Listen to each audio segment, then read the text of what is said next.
boat motors, boats, duck calls, fishing lures, paintings, real foot paintings and so forth, hats, paddles. I've got an affinity for paddles. I don't know why, but I do. And so I guess I don't want to get caught upriver without a boulder and end up having to use a paddle, but I'd be glad to do it. The award-winning Tennessee WildCast is on the air with the latest on hunting, fishing, boating, wildlife watching, and all things outdoors. Make welcome your host, drummer and outdoor expert novice, Jason Harmon. All right. Hello, everybody, and welcome to this edition of Tennessee WildCast. It's got a great show for you today. I'm so excited about our location. We're here with Mr. Howard Harlan, and he has an amazing collection of a lot of things, and we're going to talk about these things today and what he loves to collect and what he's gotten into and learn about him. So it's going to be a fun show. If you're listening on the radio or on our podcast, you need to go watch this one as well. A lot of our shows are fun to watch because there's a lot of things going on. So go check them out on our Facebook, on YouTube, and that kind of thing. But anyway, glad to be here with Howard Harlan, and Don King is helping me co-host today. You bet. Thanks for the invite, Jason. And as you can see behind us, there are a lot of collectibles. That is about maybe a 50th of what this room holds. I'm going to just say that right up front. Yes, it's amazing. I'm looking out at it's just an unbelievable collection of outdoor gear, just fishing equipment, boat motors. It's unbelievable. Yeah, calls, duck calls, patches, fishing lures, totem poles. I got a totem pole behind me. It's amazing. It's going to be a fun show, Howard. Thank you for having us. Well, thank you for coming. And TWRA has always been interested in supporting their members and so forth, and having a warm spot in their heart. I remember us having a lot of collectible shows over there in your main auditorium, and it really inspired me and a lot of us out in the neighborhood to know that we had you officers behind us and supporting us and so forth, and recognizing that the history that we have in our state here for Tennessee collectibles, boat motors, boats, duck calls, fishing lures, paintings, real foot paintings and so forth, hats, paddles. I've got an affinity for paddles. I don't know why, but I do. And so I guess I don't want to get caught upriver without a boulder and end up having to use a paddle, but I'd be glad to do it. Well, and you even had some backup paddles there, some little mini ones just in case. I've got some miniatures for the mice to jump ship to. So we're having a good time with this. And a lot of the people listening and watching probably remember a lot of the collectibles we were able to bring out and show during our 49th anniversary of our agency. That's right. Or the 50th anniversary. It was 49 to 99. That's right. And Howard was so gracious and brought a lot of things. We had a mini museum up there in the lobby for a couple of months, or I guess through that whole calendar year we did. And my predecessor, Dave Woodward, helped accomplish a lot of that stuff too. So we really appreciate Howard's contribution during those times. Well, I'm glad we got to come today so I could see some of this stuff because I missed that celebration. It's amazing. Duck calls is one of your big things. Well, I make duck calls. You make them and you call them, and they're award-winning and all kinds of fun stuff. Well, I've had a lot of success with them because I have put so much time and effort in it. I'm in the truck leasing business, and that's what I do for a living.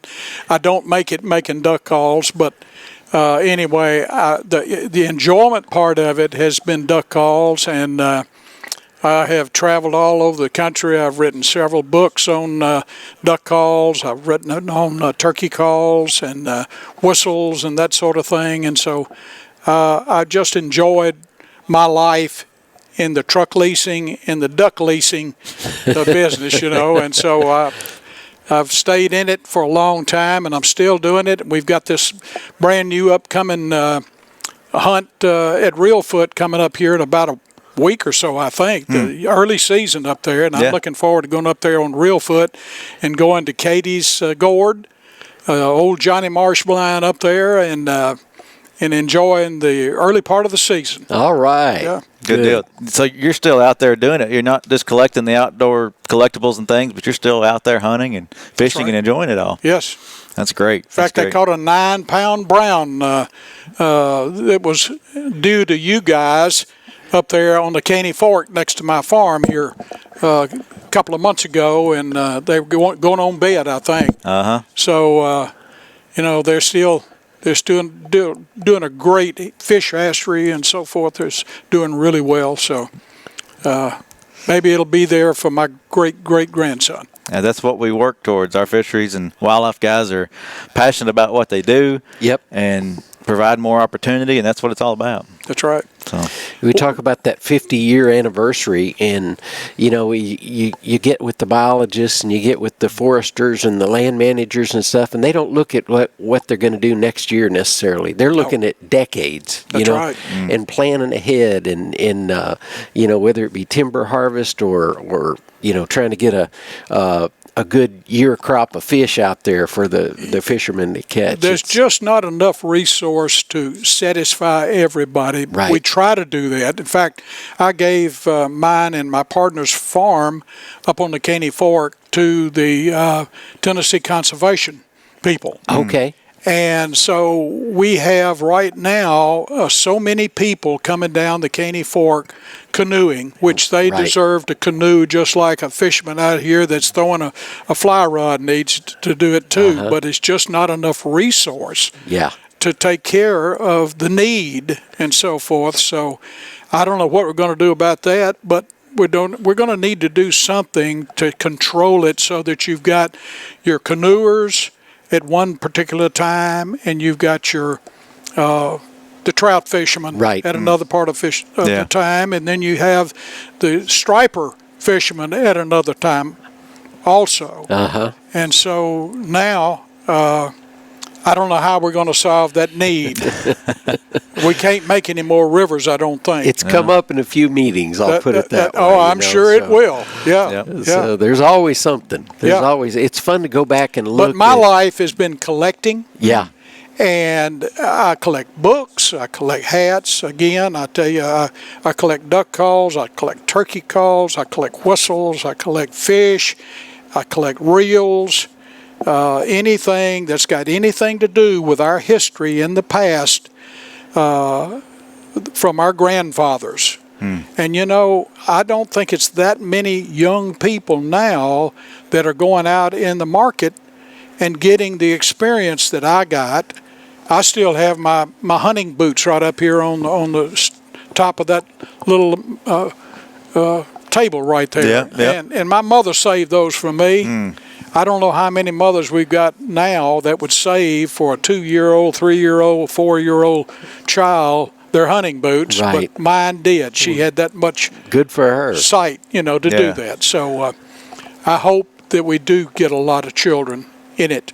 And just like in our churches and so forth, we've got children that we're training about the Lord. Right. And we need mothers and fathers training the children about hunting and fishing. Yeah, without the future generations, it could be lost. That's right. Yeah. Well, I think this spring has helped out in a weird way with the pandemic. Yeah, people are staying at home. So many more people have gotten out in outdoors as opposed to out, in their normal routine. Yeah, Radnor Lake is full. That's where I walk. Yeah. That's where I walk and get my exercise. And you almost have to take a seat to get in Radnor Lake. And then if you don't have your mask on over there, they will chase you off the property. I bet that's right. Well, talking about younger generations, one question I had, and I think about it sometimes, will the same stuff that I have today or that is made today, will it be as collectible and as desirable 30, 40, 50, 60 years from now? Or is it something about this era, 1920s, 1919, teens and that early stuff that's desirable? Or do you think things that we see today will be as desirable? I don't think it will. And I hate to say that because I enjoy it and love it so much. But I just don't think it's going to be there. What do you think makes this older stuff so desirable? So timeless. It's what started it all, I guess, is the way I think about it. Yes, it is. And people handmade a lot of stuff back then. Nothing is handmade anymore. I mean, sausage is not handmade anymore. I used to make sausage on my back porch with my daddy in Columbia, Tennessee, and we had a little fire going so that we could taste the sausage and find out what it needed. You know, did it needed some sage or did it needed something else? You know, pepper and that sort of thing. Wow. And it's all done by machine now, and that can't be right. But who am I to say it's not going to work? You know, they'll eat it and not know that it's not tasting right. Everybody's adapting. Exactly right. That's right. Yeah. Oh. Well, we were talking before the show, and you mentioned how you got started. You started carving some duck decoys, and that's right. And you thought, man, this is too much work. Tell us that story. How did you get started? I picked the hardest wood in the world, one of the hardest woods, and that was I did walnut, white walnut, and I started carving in a block of wood of that, and my gosh, after the first day, I was so sore after I came back the next door from carving and so forth that I had to slow down. So I tried that for 2 or 3 weeks or 2 or 3 months, and finally I said, there's got to be something that I can do and in multiples that I can do better in than carving a duck. You know, stupid duck. And so anyway, I changed over to duck calls. And so from then to now, I've done thousands and thousands and thousands of duck calls, and I enjoy it much better because you can express yourself with a duck call, and you can't express yourself with a duck. You know, you throw it out there, and that's pretty much it. That's exactly right. So I've enjoyed meeting the people that I have all over the United States, and even meeting people that I didn't know in Europe and so forth, and hunted all over everywhere. And there's nothing like hunting and taking a duck call and putting it to the air and blowing it and getting an animal to come to it. Wow. Now that's real power. Yep. To be able to do that. And that's what these guys do down there at Reelfoot and all over the nation, you know, attracting ducks. And so that's what really endeared me to it. And I will do it for the rest of my life and look forward to it. You were telling us about you and your wife hit the road early on with the calls, right? Oh yeah, we went to the shows and so forth, and we would set up with a little not a pool table.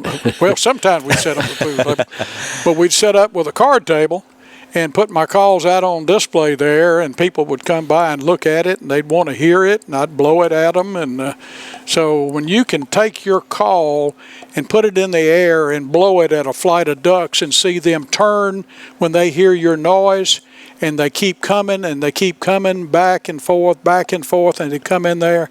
When you can do that, then you've got, first of all, a call that is made to work. And secondly, you can eat. And so that's what we have done with not only my duck calls, but a lot of other duck calls can help you eat too. So that's what I enjoy about it. What's your favorite species of wood to use for a call? Cocobola.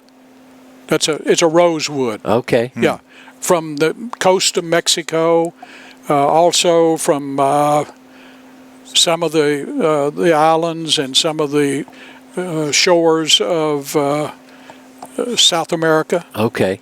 It's called sea grape. Okay. Some of it. It's a beautiful wood. It has a very wonderful smell, and it does not absorb moisture. To the extent that walnut and cherry and that sort of thing Right, that would be an important from American woods, yeah. And so they last long. And so that's what I make mine in, black rosewood, which is the ivory that you see on the some of the woods that you have, and it's just Cocobolo is an all-around wood that does the best job of all. Well, good. By far. Good. You talked earlier about winning championships with these calls and entering them in competitions. Tell us a little bit about that. How you? You'd go on. For example, I called in Stuttgart, where the World Championship was. Okay. Several times, never won it. Okay. But I also tried, so I had a good time.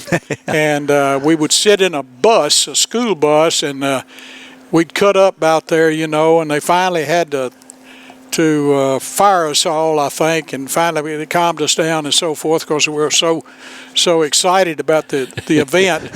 And most people that won that event were from Arkansas. However, many of them were not. But the majority of them were, and they did a good job. And so we enjoyed the test. We would go down and we'd have to win a state. So if you won the state, you could go, or a contest, you could go in the bus and wait your turn to come out there and blow your duck call. And you had to blow it a certain way, and it was really special. And if you messed up, then you were out, And so they break it down, and they would usually be maybe 50 or so, people competing. And so I enjoyed that all during my career, of doing that. I didn't get to make it all the time, but when I did, I sure enjoyed it. That's neat. It was great. So I think about the generations that do enjoy this kind of thing. How would you encourage, or what would you encourage someone who wants to get into collecting, how to get started? Or I've got a lot of young people that come over here, and they want a duck call. I just had a guy call me today, just before you got here, and he lost his reed. Now, when you lose your reed, you're out of business completely. Yeah. And I said, well, what kind of reed was it? And he told me. So he's going to bring it over here, and I'm going to enjoy putting it back together. And I made the call for him maybe 30 years ago. Oh, wow. And so I make both plastic reed and I make metal reed. But the majority of mine are plastic reed. And so I still enjoy the guys come in here and they walk up there to that landing right there, and they look out over here and they see all of this hunting and fishing and drums and walking canes and fishing poles and reels and minnow knives buckets. And minnow buckets. Yeah, if you want to see about let's see, I've got more minnow buckets than you've ever seen in your life. I agree. So I totally agree with that. Come see my minnow buckets. If you have any old duck calls that you don't know what they are, come see me. I might be able to help you. Yeah. They might be worth thousands and thousands of dollars, or they may be worth $5. So you don't ever know until you see. I don't know all the answers, but I know a lot of them. So the way to get started is to come see Howard. Exactly. He get you started. He knows. That's right. I'll show you about motors, antique motors. I've got a couple pretty ones behind us here. Yeah, I've got a paddle. Well, I've got two Starcrafts here behind us as my newel post on my steps to go up the stair. Yeah. And I've got a lot of Indian artifacts. I've got a lot of knives. I don't have any guns anymore. They're practically all gone. I might have one under my holster. But the lecture's not over with. I might have to have one. Oh. Well, speaking of the motors, I look over here and see this electronic paddle. It's not gas-powered. It's a paddle, and it has a prop. That's right. It's electric. It's got a big cable on it. Long before its time. Yeah, like you see coming off your battery. And you connect it to them, it's two cables, and connect it to them, and then put this paddle on the transom of the boat, of a small fishing boat, and it's got a propeller on the end of it, on the end of the paddle. Yeah. Now, I've never seen that before. And so you steer it that's by just moving the paddle. That's the ultimate paddle right there. It's got a motor on it. it. You know, made 1925. Wow. on display. 1925, and then I'm just looking at a 1923 Evinrude. It's amazing the technology difference in the the way they look there. You've got Well, they were mostly brass and copper, and a lot of the minnow buckets are copper and brass. And it's just it's my man cave, and I would share it with anybody as long as they knock on the door. got to knock first, right? Now, if they don't knock on the door and they try to come on the side door, that's when my pistol comes out. Oh man! Well, I saw some of the agency collectibles, and you said you had. Yeah, I've got all states of the game warden badge. So all 50 states, you've got a badge from each. All 50 states, I've got one of each. Is it a certain year period or a period of time? Oh, no. They go all the way from the turn of the century on up to the last one. Okay. Yeah. And so I'm still collecting them. They're great collectibles, and all the buttons that Tennessee TWRA produced over the years. Yeah, because that used to be your license was a button, right? Yeah, and there were different colors. And, TWRA created their own collectibles, so many of them. Yeah. And I know that some of your members, some of your employees collect, the stuff that they had that back then too. And see, now you've got the collectible hard card. That's right. Yeah. You can get those today. Every year, a couple of new ones get issued. And I collected the guns that they had, different guns that they had. I don't have any more of them, but I've traded them off, since I've had them. But there's a lot of history in Tennessee, and it's a lot of stuff that people need to watch and look at and realize. If they do come to see me, I'll be happy to show them whatever they could look for to start a collection of whatever. Yeah, so, you have just about whatever right here. Yeah, I bet you've mentored many a collector over the years, Howard. Well, I've enjoyed it. And I hope to live long to do it again. So you say you like to hunt and fish as well? That's not, I'm a deer hunter. A stranger to that. What's one of your favorite, most memorable trips out in the woods? Oh my gosh! Yeah, I put you on the spot. Well, I'll be honest with you. Your friend Ray Bell, who was head of the agency, I think. Former commissioner. Yeah. Former commissioner. Who the building over there is named after. And I were hunting on a piece of private property, and the most memorial thing that I had happen was we got up to a wire fence.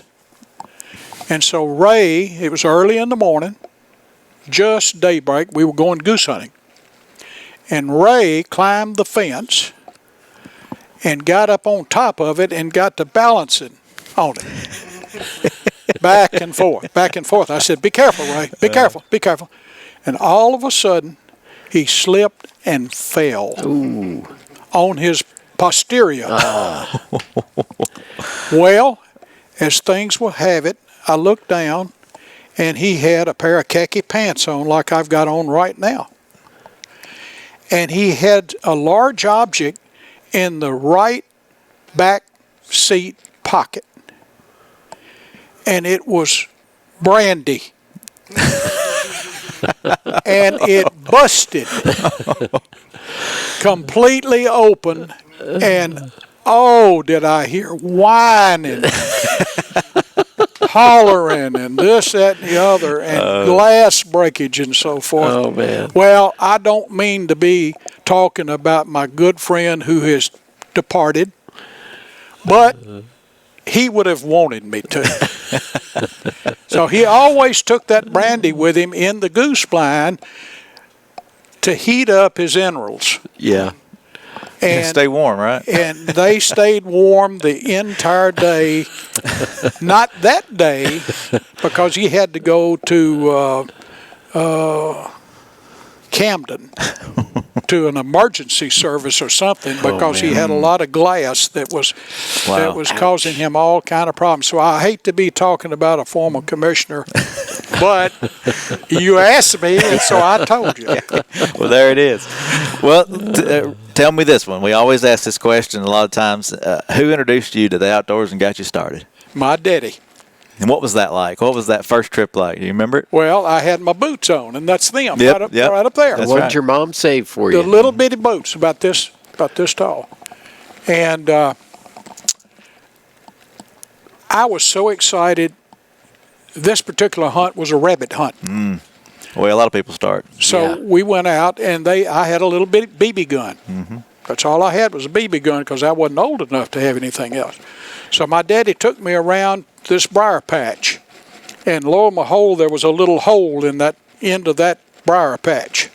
He said, now you climb up into there, and you sit down, and you look either way, and you take your BB gun and cock it, and be sure that you are looking, because that rabbit, when we turn these beagles out, are going to start chasing it.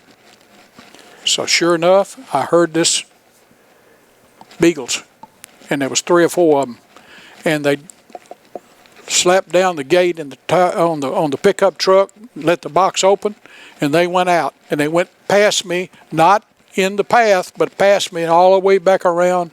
And they came all the way back around, and I'm sitting there, and I know he's that way, but I don't know where.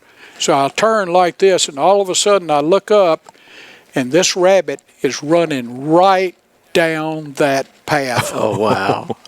Toward me. I didn't know what else to do. I shot in the air. I didn't kill the rabbit.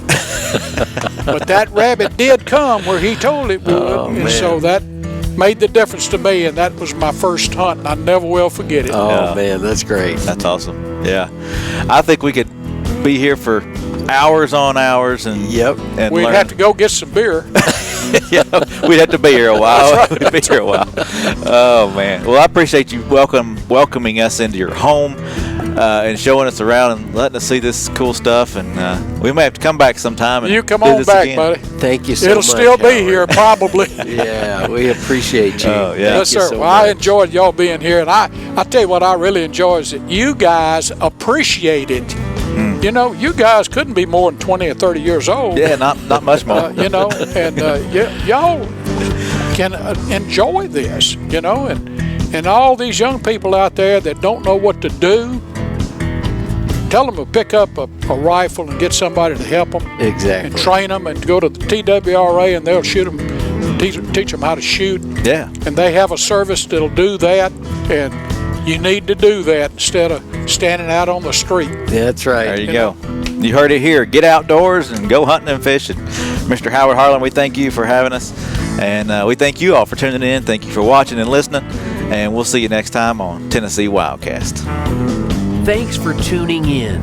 Stay connected with TWRA by visiting our website at tnwildlife.org and follow us on Facebook, Twitter, and Instagram. Hey, it's all about Tennessee wildlife.